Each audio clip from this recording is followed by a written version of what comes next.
New cases remain low too. This is good news for Melbourne. Certainly encouraging sign, Charlotte. Just one new case recorded over the night. Victoria's Chief Health Officer, he says that actually looks to be a weak positive. So for the moment it does stand as a case, but they'll have an independent expert review panel which will look at it and decide whether that is actually a confirmed case or not. But we also saw no deaths overnight. Our rolling average here in Melbourne is now dropped to 2.4, whilst there's actually no active cases in regional Victoria at all. So all is tracking well so far.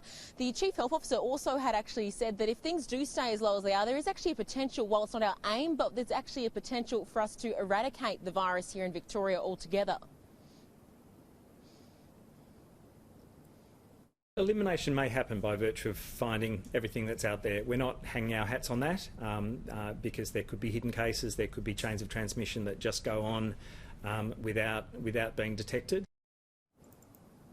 So the big message, of course, is for that to happen, well, we need to make sure we all stick by the rules to ensure that we don't have a spike in cases. That's been the real key message we've seen coming out of the Premier as everyone does start to return to somewhat of a little bit of a few freedoms here in Melbourne. The Premier yesterday saying that if you like your coffee being made by someone else, or if you like having a wine out and you'd like it to stay that way, then everyone needs to have that collective responsibility.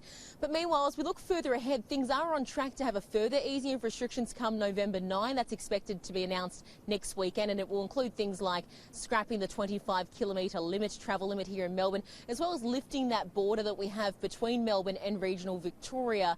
As for things like working from home, well, 2020 is expected to have that stay that way, but beyond that, some major companies here in Melbourne CBD are actually considering changing the way they do things forever. Coles is actually looking at having about half of their workforce in the headquarters here stay at home, while some of the major banks are also reviewing their operations. Charlotte?